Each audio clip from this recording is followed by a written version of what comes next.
2000년이 지나는 동안에 예수님의 이미지는 많이 대중화되었습니다. 예수님의 이미지는 많이 희석됐습니다.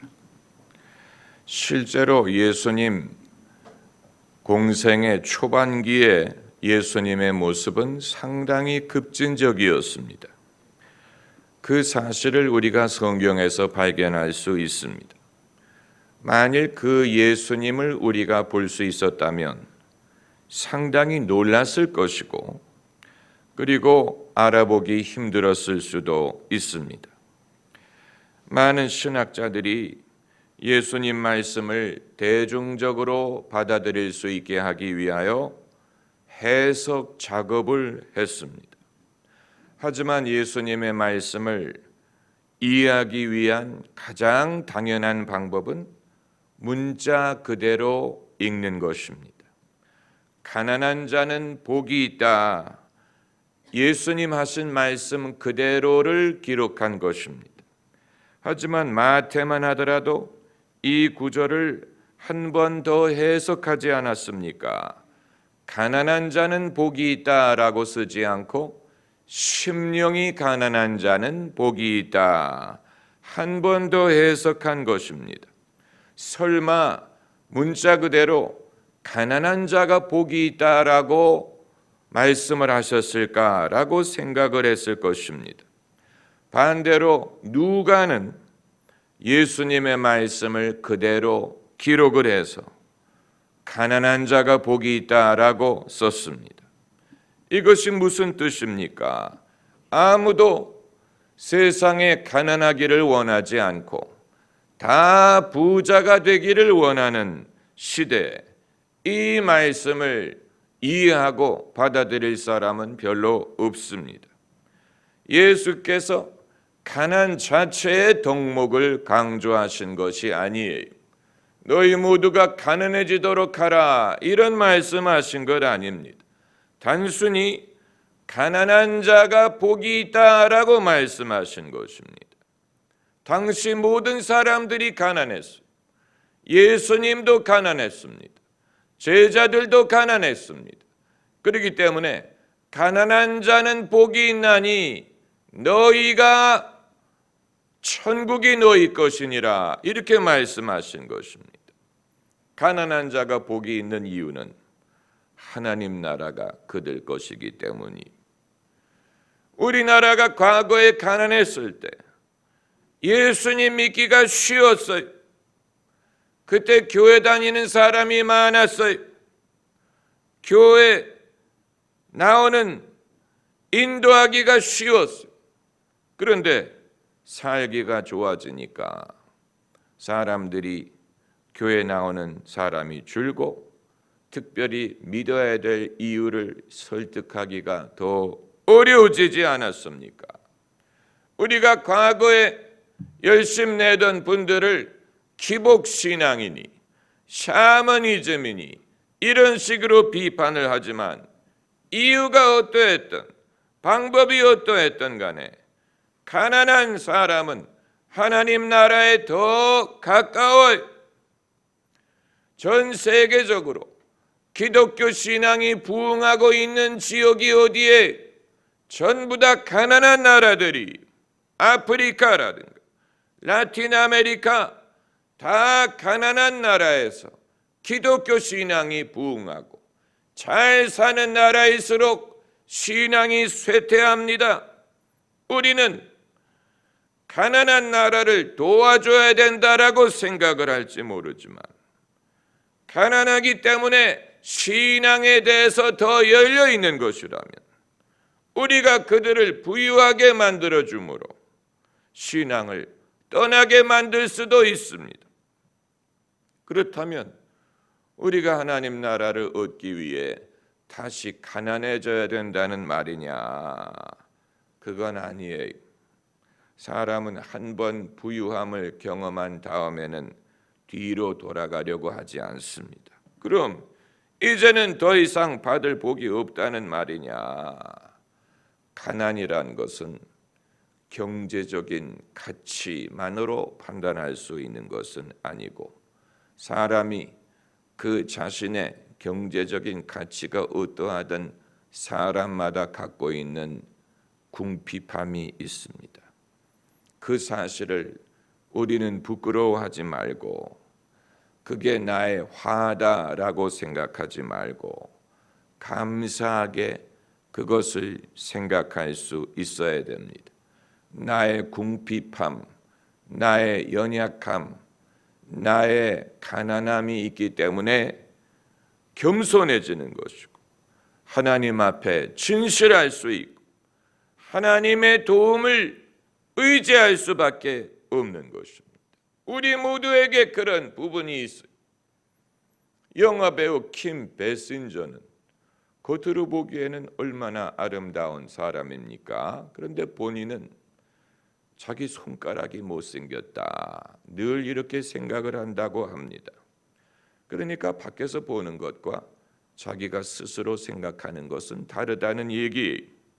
영국의 해리 왕자 부부, 우리가 보기에는 왕자와 공주 얼마나 꿈 같은 것입니까? 그러나 그들은 스스로가 괴롭다고 생각을 합니다. 여론의 텃세 때문에 그 아내가 반이 흑인이라는 사실 때문에 여론의 텃세와 차별을 경험을 하고, 그래서 최근에 영국 왕실로부터 독립하겠다라고 선언하지 않았습니까? 그러니까 인간의 부유함과 가난함을 돈이 얼마나 있느냐라는 것만 가지고 판단할 수 없다는 얘기. 예수께서 하신 어려운 말씀 중에 또 하나는 오늘 본문 21절에 이제 우는 자는 복이 있다라는 말씀. 이 구절을 우리가 어떻게 해석할 수 있습니까? 아무도 이 구절을 말하지 않아요. 평소에 와닿지 않습니다. 언제 와닿습니까? 우리가 울 일이 있을 때 이 말씀의 뜻을 깨닫습니다. 우는 자가 복이 있다. 울어야 될 입장이 돼봐야 이 말씀이 얼마나 귀중한지를 알 수 있는 것입니다. 성경 말씀을 이해하는 길은 그 입장이 돼봐야 돼. 죄인에 대한 주님의 은혜, 죄인이 돼봐야 얼마나 귀중한지를 알아요. 만약에 그걸 귀중하다고 생각하지 않는 사람은 죄인 되었을 때를 잊어버린 것이고 자기가 이제는 의인이라고 생각하는 것이고 은연중에 바리새인이 된 것입니다. 예수님은 죄인의 친구라고 하셨어요. 우리가 죄의 친구가 돼서는 안 되지만 죄인에 대한 친구, 언제부터 우리가 의로웠다고, 언제부터 우리가 거룩했다고, 죄에 대해서, 인간의 죄성에 대해서 언제부터 우리가 그렇게 차별하게 되었습니까? 그 입장이 되어보지 않고는 몰라요.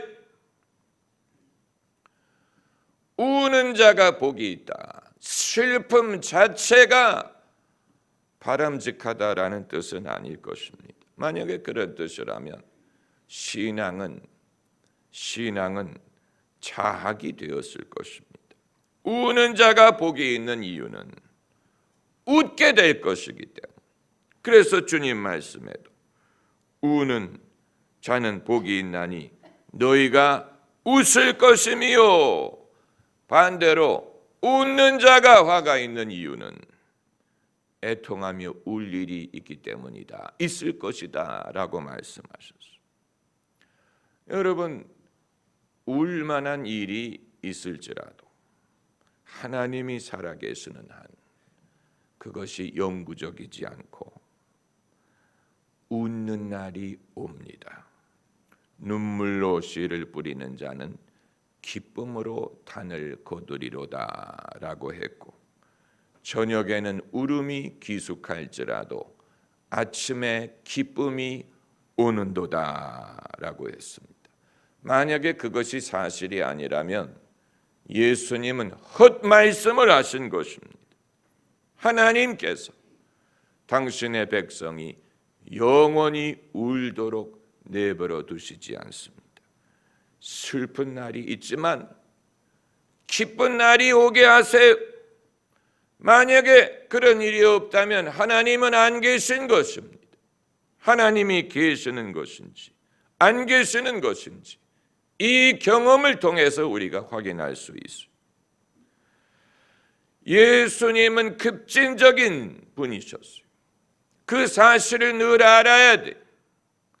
예수님은 공화당원이 아니었고 예수님은 부자들의 친구가 아니었어요. 예수님은 보수인들의 사상적인 랍비가 아니었어요. 예수께서는 이 땅의 질서에 대해서 비판적이셨고 배타적이었습니다. 그것이 경제적인 질서든 땅의 순서든 인간의 심리적인 상태에 대해서도 기존의 상태에 대해서 예수님은 배타적이셨어요. 그래서 그 사상을 가장 잘 보여주는 말씀이 먼저 된 자가 나중된다는 말씀. 나중된 자가 먼저 되리라. 천국의 순서는 땅의 순서를 바꾼 것이 왜 부자와 거지 나사로의 비유에서 부자는 죽은 후에 불 속에 떨어지고 거지 나사로는 아브라함의 품으로 갔습니까? 예수님의 사상을 알지 못하면 이 비유를 알 길이 없어요. 많은 목사님들이 이 비유를 해석하기 위해 부자가 부자기 때문에 죄를 많이 졌다느니 거지 나사로는 거지기 때문에 주님을 의지했다느니 예수님이 하시지 않은 말씀을 갖다 붙여서 이해를 하려고 하는데 부자가 불 속에 떨어진 이유는 부자였기 때문, 나사로가 아브라함의 품으로 간 이유는 거지였기 때문, 아주 단순한 이유예요. 그리고 이유가 있어요.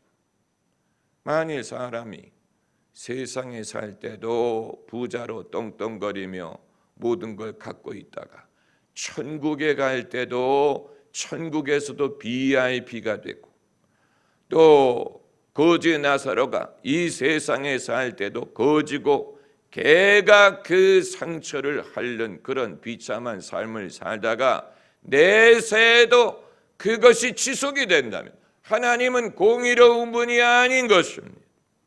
하나님의 공의가 요구하는 것은 사람이 금세에서 내세로 갈 때 금세에 누렸던 질서가 뒤집히는 것입니다.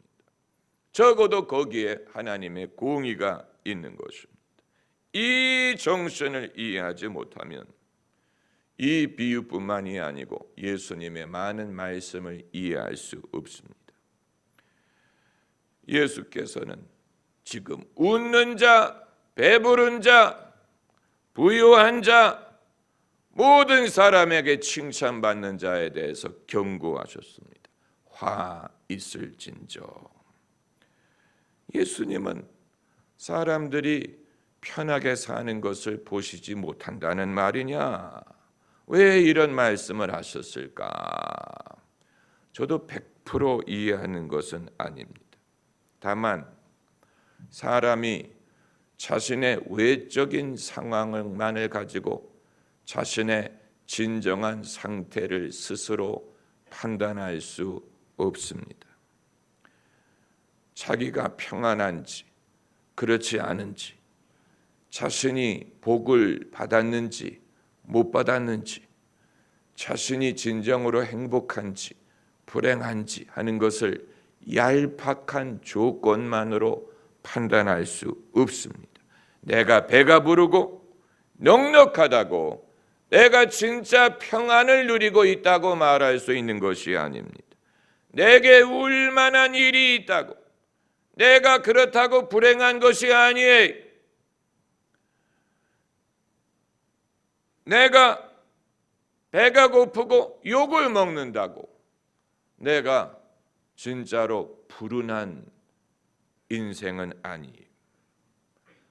얄팍한 조건으로 우리의 진정한 상태를 판단할 수 없어요. 왜 하나님께서는 많은 유명한 목사님들이 노년에 욕을 먹게 하시느냐? 여러분 궁금하지 않습니까? 왜 훌륭하게 목회했던 많은 목사님들이 노년에 욕을 먹게 하시느냐? 단순히 일평생 칭찬만 받았다가는 나중에 화가 될 수 있기 때문에, 나중에 거짓 선지자가 될까 봐 죽기 전에라도 하나님은 그들이 좀 욕을 먹게 하시는, 그러지 않으면 그들이 타락할 것이기 때문에. 또 왜 하나님께서는 당신의 백성으로 하여금 배가 고파 보도록 하실까? 왜 우는 일을 허락하실까? 평생 배만 불렸다가는 나중에는 부자와 나사로의 비유처럼 지옥 갈까 봐 그렇게 하시는 것입니다. 왜 하나님께서 당신의 백성으로 하여금 울 때를 허락하십니까? 다윗처럼, 다윗이 침상이 젖을 정도로 울었다라고 했는데 왜 하나님 그렇게 허락하십니까? 여러분, 인생은 소풍이 아니에요. 인생은 놀이동산이 아닙니다. 우리가 놀듯이 촐랑촐랑 뛰어가면서 살 수 있는 것이 아닙니다. 만약에 그렇게 산다면 그 사람은 영혼도 없고 영혼의 깊이도 없고 진지함도 없고 남의 아픔을 공감하지도 못하고 책임 있는 삶을 감당하지도 못할 것입니다. 마치 위대한 개츠비에 나오는 데이지처럼, 위대한 개츠비의 데이지처럼 깊이도 없고 애정도 없고 의리도 없는 아주 얄팍한 인생, 그런 사람이 되는 것을 우리는 원치 않습니다. 울어봐야 됩니다. 한나가 울면서 기도했더니 하나님이 한나의 기도를 들으셨다고 했고, 히스기야 왕이 울면서 기도했더니 하나님이 내가 너의 기도를 들었고 너의 눈물을 보았다고 했어요. 하나님은 우리의 기도만을 들으시는 것이 아니고 우리의 눈물도 때로는 보기를 원하십니다. 눈물을 하나님이 보십니다. 거기에서 진정성을 보시고 우리의 겸손을 보시고 거기에서 우리의 영혼의 모습을 보십니다. 남들은 왜 다 웃는데 나만 우느냐라고 생각하면 안 돼. 그건 세상을 잘못 판단하는 것입니다. 남이 웃는 게 다 웃는 게 아니에요. 지금은 웃더라도 장차 울 때가 올 수 있습니다. 그렇기 때문에 왜 남들은 다 웃느냐라고 물으면 안 됩니다. 그건 못난 사람이나 하는 질문이. 남이 웃든 울든 거기에 좌우되면 안 돼. 이제 우는 자는 복이 있다, 이 사실만 기억하면 됩니다. 이제 우는 자가 나중에 웃게 될 것입니다. 만일 내게 지금 울만한 일이 있다면 이후에 웃게 될 것입니다. 주님이 그렇게 말씀하셨어요. 눈물로 씨앗을 뿌리는 자가 기쁨으로 단을 거둘 수 있습니다. 주님이 그렇게 말씀하셨으니 그렇게 될 것입니다. 할렐루야. 기도하십시다.